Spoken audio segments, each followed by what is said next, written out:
How's she going, boys? Mike here. Welcome back to Grampie's workshop. Boys, it's a beautiful day here at the lake today. Check that out. The lake just got a skiff of ice on it, and the snow is just crispy and crunchy. And you know what?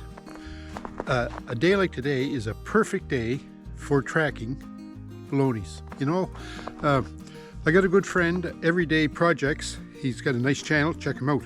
I'll put a link down below in his channel. But Craig at Everyday Projects, he had just spent some time with his mother in the Gas Bay here in the eastern part of Canada, and Balonies are more prevalent, I think, in the eastern part of Canada than they are maybe, you know, in Ontario, Upper Canada, things like that.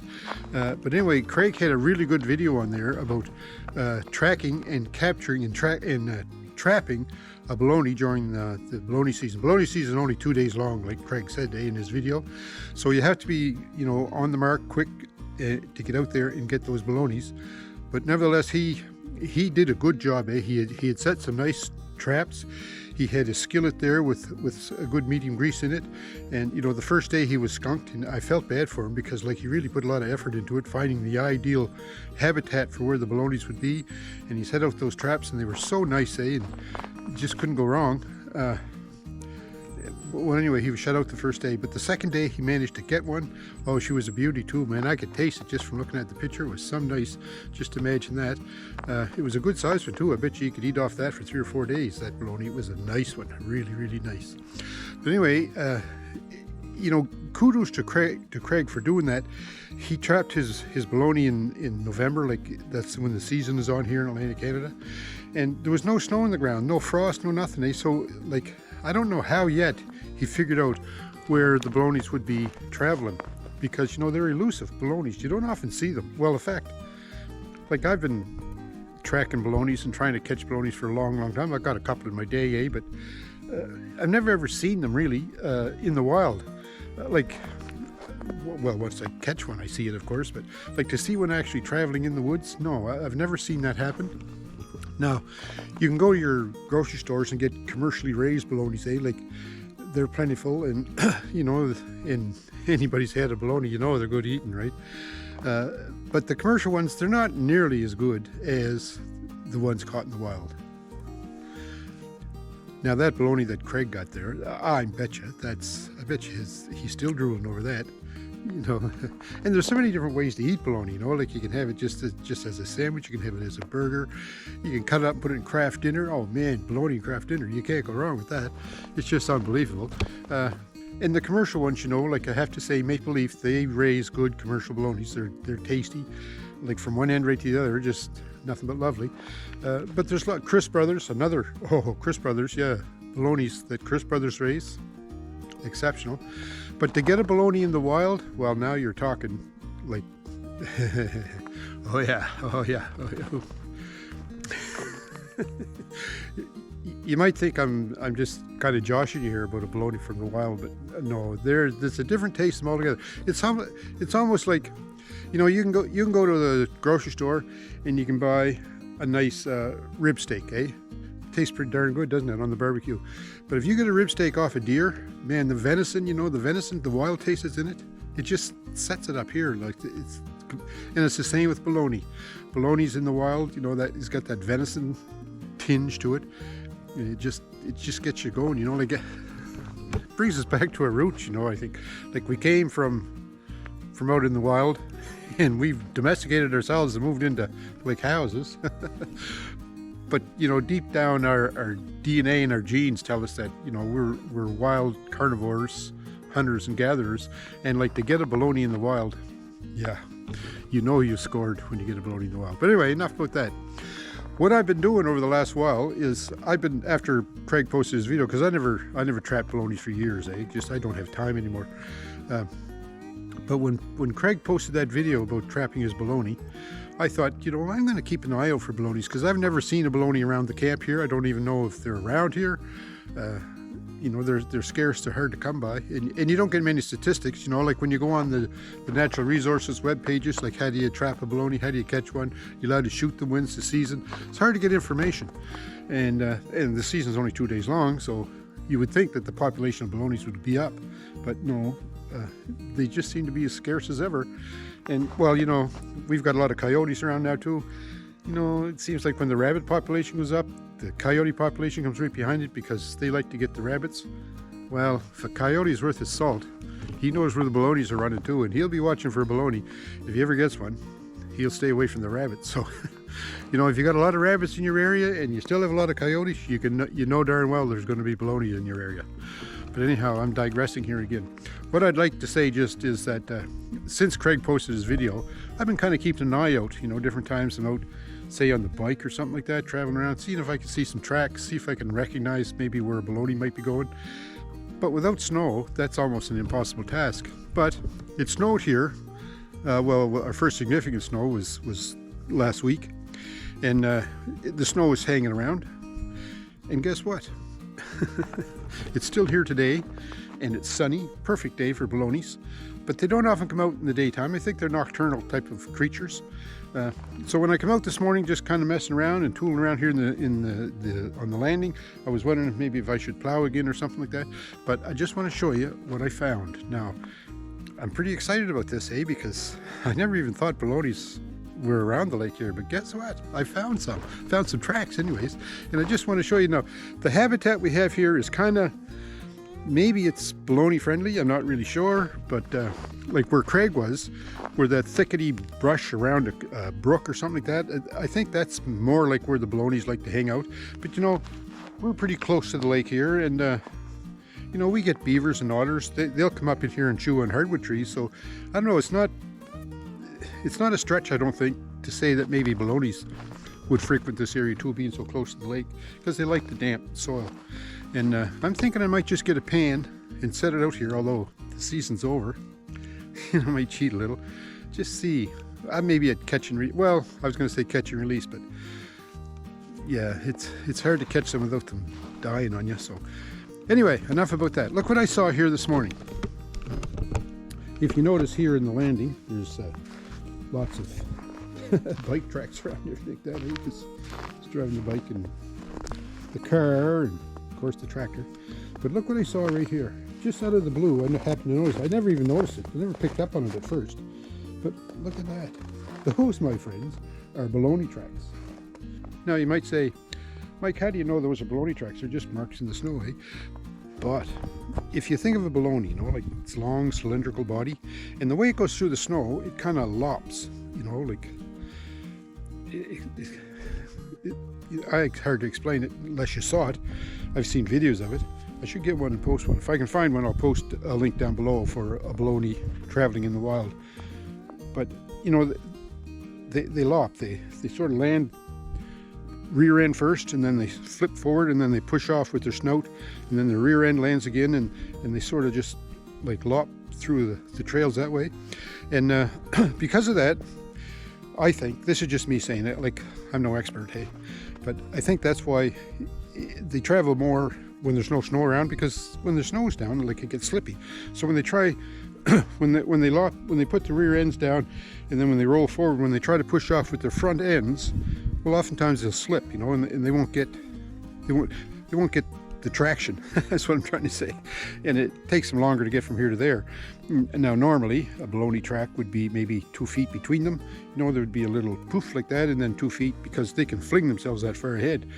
But not here. As you see, there's only about a foot maybe between these marks. But you can see, like here, right here, you can see where he landed here, and then as he flipped up, look, he dug up the snow right there, right, as he flipped ahead, and then landed there.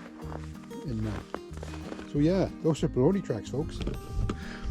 I got one Baloney anyways, and you know what they say, if there's one Baloney, there's two. Well, let's follow them. Let's just follow them, see where they go. I'm thinking, you know, they might go over behind the shop here, but anyways, they're just going along here pretty good in the snow. Oh, you know, I hate to walk on them because it's kind of neat to hold them. Look at that, they go along here. Oh, and they just, I wonder, is he in here somewhere? Ooh, that would be kind of neat if he was kind of sunny in there, eh? He could sun himself. Which, that's what he was doing, eh? He came out first thing this morning, and he hopped along here, and he's probably in here somewhere. Oh, none of that place is for him to hide in there. Oh, look, over there, see that wood pile over there? I bet you he's hiding in under that. Be careful, I don't want to startle him. Let's just see. I don't see any marks going in there. Oh, what's that on the other side? Oh, no. He was just passing through. Look. There's another mark there. There he's heading off. Oh, see that? He's going for that spruce thicket there. He's having problems getting through the snow either, but oh yeah, look at that. He's gone down in there. Jumped in there. He's probably he was probably in that spruce thicket, but he's long gone now, I think. I don't see any signs of him. Let's just take a walk around and see if we can see where he exited that. It'd be nice to see one, eh? And like, I've never really actually seen a Baloney in the wild. I don't see anything over there. Snow's too deep for me to go around. He's probably passed through now. Yeah, he's probably passed through the other side. But I've never really saw a Baloney in the wild. I would have liked to seen one. But, listen. No, don't hear anything. But you know, it's interesting, you know, the Baloney. A lot of people laugh, oh yeah, catching a Baloney. Why don't you just go to the grocery store and buy one, you dummy? But there's just something about the wild Baloney and that venison taste that you get off the meat. But anyway, Craig did a great job when he was trapping those Balonies and setting out the frying pan with the grease in it, with the medium kind of grease in it. That was, well, Craig, that was a brainiac idea, that one. And it worked for you because you bagged yourself a really nice Baloney. So anyways, folks, I just thought I'd do a quick little video and show you the Baloney tracks. I got a Baloney here, so maybe next year I'll see about getting myself a license and I'll go out for those 2 days. It's usually a weekend in November for those 2 days, and see if I can get myself a wild Baloney, because man, I'm telling you, it would taste some good. So wish me luck, eh? And here's a little challenge for you while I'm at it. Craig kind of started this by posting that video about trapping his Baloney, and thanks again, Craig, for doing that. But here's a little challenge for you. If you've ever seen Baloney tracks, or maybe even seen a Baloney, that would be great too. If you've ever seen a Baloney in the wild around your place, how about you know, leaving some comments, or better still, make a little video about the situation that you were in and the landscape and, you know, the habitat or whatnot where you saw the Baloney. Because I'd like to make this like a kind of a little challenge. You see lots of challenges on YouTube now about, you know, like I was in a challenge there for the 5 best attachments on your tractor, and then the 5 best homemade attachments for your tractor. And then I saw lots of challenges there about, you know, show me your wood stove, burning your wood stove. How do you do your wood? A challenge about, you know, who has the nicest stove, and different challenges like that. So I'd like to do a little challenge too about a challenge for anybody who's seen Baloney, evidence of Baloney around their properties or their yards or anywhere at all. If you can make a little video and post it about your best Baloney encounter, whether it be actual visual contact that you made with them, daytime or nighttime, or seeing tracks like I've seen here. That's just incredible to see those Baloney tracks.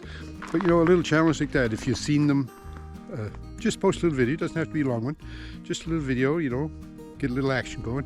It'd be kind of good fun. And you know, I wish I could see them. Man, oh man, Balonies. I remember one time hunting a Baloney. A friend of mine from work and I, we were out hunting. Well, we weren't really hunting, we were just sort of we were going away for the weekend. The little guys a trip away in the weekend, right? We were sitting around the fire at night anyways, and we heard this racket, like a scratching rackety sound, and we said, what the heck is that, you know? And anyway, we come to find out that what it was a porcupine, and it was a porcupine running around a tree, just going up and down the tree. I think it was mating season for the porcupines, maybe, I'm not sure. But anyway, what a racket he was making, eh? So when we were looking around to try to find out what was making all this noise, this porcupine noise going up and down the tree, as we walked over, we heard another little rustle in the leaves and branches. And we looked over, and well, I didn't see it because I've never seen a Baloney in the woods, but my buddy said it was a Baloney. He said he saw it, just the tail end of it, just as it lopped up, kind of saw its belly, eh? As it sprung off its front end, kind of saw its belly before it landed again, and it was gone. It just poof like that, it was gone.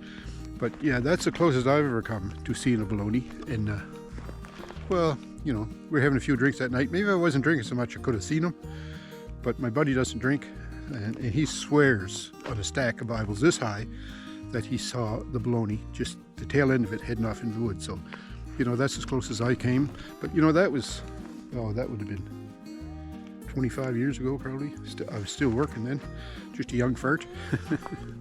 And you know, I haven't seen a Baloney.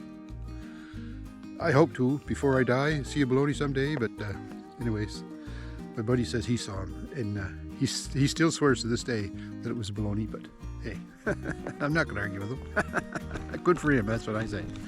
But anyway, like I was saying, if you have any encounters with Baloneys, you know, make a little video and post it about your encounter with a Baloney, the habitat you were in, you know, the time of day, you know, if you saw it, it'd be nice how big it was.